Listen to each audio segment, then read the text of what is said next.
What's up, everybody? Rusty Buckets, the 2 Buck Sports Show here with your post-game bounce of an improbable win for the Memphis Grizzlies.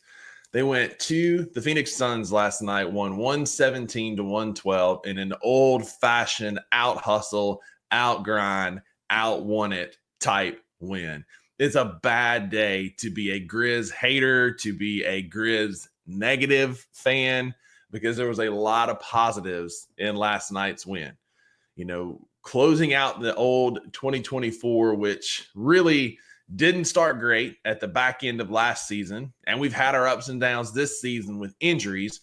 But to finish the calendar year 2024 going 10-4 in December with some monster wins, setting a franchise record for the most points in a game and the most points in a 2-game stretch, it felt fitting to close it with the win last night in Phoenix. We had a typical Jaren Jackson Jr. game last night. What a takeover from the big man. Jaren got absolutely everything he wanted last night. The Suns had no answer for him, and it started early in the first quarter when he finished with 19 points in the first quarter, 26 points in the first half. But at one point in the first quarter, Jaren had 19 points, and the entire Phoenix Suns team had 18 points. A Phoenix Suns team that got Devin Booker back after missing 5 games with a groin injury, who ran out one of the greatest all-time pure scorers in the history of the NBA in Kevin Durant, and had Bradley Beal, one of their other superstars, for the first quarter last night before going out with a hip injury early in the first half. And yet the Grizzlies, with 9 players on the injured list last night, found a way to win. It felt like it was Dez and Jalen and Jaren, and then a bunch of just G League State Farm agents, as I call them, because it wasn't much of an NBA team for the Memphis Grizzlies last night, but we found a way to get in the mud. That's why I'm wearing the old throwback, which could have been one of our best uniforms, sidebar, if it didn't have those stupid sleeves on it, the old Lorraine Motel uniforms. I hated the sleeves, but loved the logo. Anyway, we had a good throwback win last night. Again, Jaren, 38 points, 12 rebounds, shot 50% from the floor, got absolutely everything he wanted. 3 stocks last night. It was a prime Jaren offensive game. Those all-NBA, those all-star chants and momentum is only going to get louder and bigger as he continues to play like this.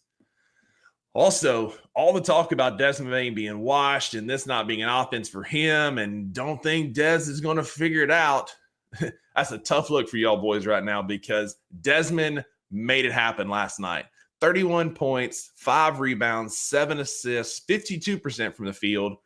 31 points in 36 minutes, just an efficient night for Desmond, who is finding his stride. He continues to – the thing I like about Desmond is he's finding a way to get shots in early and see him go down early. You know, we started the game off with a Jaren layup and then a Desmond layup to go up 4-0 and force Budenholzer to take a timeout at the early in the first quarter when we jumped out to an 11-4 lead.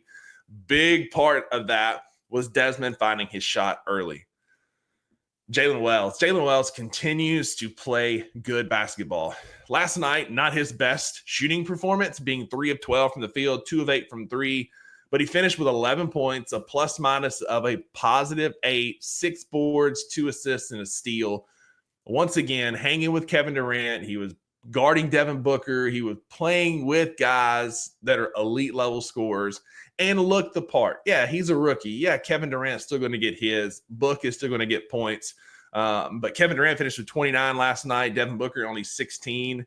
Devin Booker shot 20% from the field last night. Probably a little rusty, no pun intended, coming back from injury. But a large part of that was thanks to the Memphis Grizzlies defense. We shot 42% from the field last night, 34% from 3, 66% from the line. In a game where there was 58 foul calls and 54 free throws, I would have liked to see us make a little bit more than 66%. But again, late, we hit them when they counted. Jitty had a big and one conversion late in the fourth quarter with about a minute to go that kind of iced the game and basically put it out of reach for the Suns. Which, speaking of, man, you can see like John Conchar. He's like, the old saying, like, Xavier Tillman when you need him, John Conchar when you need him. We needed him last night to get hustle plays, get hustle 50-50 balls, to get rebounds, and he stepped up. 7 points, 12 boards in 35 minutes last night. Look, John Conchar is not the future on this team, But you can see why other teams have interest in him. Other contenders have interest in Jitty. You know, we've heard like not contenders necessarily, but we've heard that the Nets and the Pelicans cover team, also like the Heat and the Magic and the Mavericks and other teams have inquired about him because of nights like last night. Like Jitty's not going to go get you 20 points, but he got us 12 rebounds on a night where we're missing Zach Edey, who, again, I said this on the $2 Sports Show this week. Currently, when Zach Edey's on the floor, the Grizzlies are getting offensive rebounds at a 40% tick. At the height of Steven Adams, who was a great offensive rebounder, the best we ever did with him was 38%. So Zach Edey's already rebounding offensively at a higher rate than Steven Adams was. And so last night, we needed somebody to step up and get rebounds. We got 12 from Jaren. We got 12 from Jitty. We got 7 from Luke Kennard. Speaking of Luke Kennard had old boys in the blender last night with that late little double crossover, little head fake into a layup. Had a Grizz Twitter in an uproar about Luke last night with his moves and getting that big bucket late. But all in all, a great way to close out 2024. It was kind of a summation of what the year has been, right? Again, everything is stacked against us. Everybody is counting us out. Kevin O'Connor said that it was the worst loss of the NBA season last night was the Suns losing to this Memphis Grizzlies team. It's a backhanded compliment, whatever. We didn't have our best guys last night. 2 of our 3 superstars played last night. We didn't have Zach Edey, our big post presence. We didn't have Santi, who's been playing well. But I don't know if y'all saw, but Devin Walker, and there were some pictures coming out last night on Twitter of Santi in full uniform, no brace. Shout out Santi for not wearing a brace, shooting threes, putting up shots in the warm-up. I told y'all in my Bucks 2 cents this week that Santi could be back sooner than later. I think that's going to be the case after watching him put those shots up and move around the three-point line. But we needed guys to step up last night. And we got 11 from Jalen Wells, 12 rebounds from John Conchar, 17 points off the bench for Luke. Jay Huff poured in 8 last night. Like, we had guys step up when we needed them. But the story of the night was our superstars. Jaren Jackson Jr., 38 points in 37 minutes. Desmond, 31 points in 36 minutes. Almost said it backwards. Just an efficient, effective win for the Memphis Grizzlies last night. Finding a way to do it out of the mud. It's a summation of who we are, what we've been through this year with all of our injuries and everything that we worked through. Sean Coleman, shout out Statty Sean, Stats SAC on Twitter, said there have been 84 times that a Memphis Grizzlies player has scored 35 points in a game since the team moved to Memphis.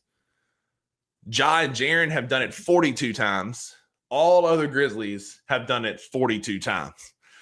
Jaren continues to mold into that superstar that we know he is. In a vacuum, Ja continues to be our most dynamic, athletic, and best player.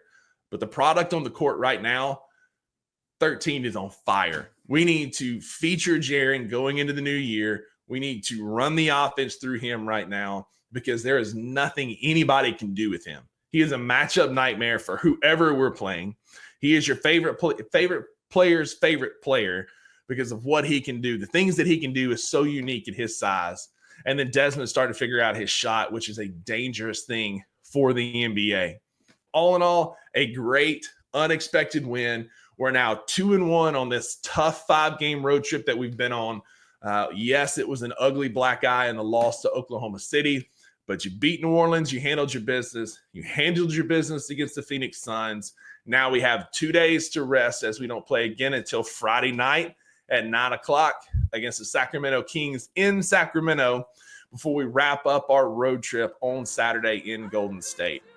It's a great opportunity to get another win on this road trip as Sacramento is a very gettable game. The Kings are a very beatable team for us. A bit of turmoil in that organization. Let's go get another win Friday night. Keep that momentum up. Grizz 2-1 on the road trip. Finish December 10-4 and put an emphatic stamp on the year that's 2024. Happy New Year, guys. I hope you have a great day with family and friends. We'll see y'all back Friday. Go Grizz.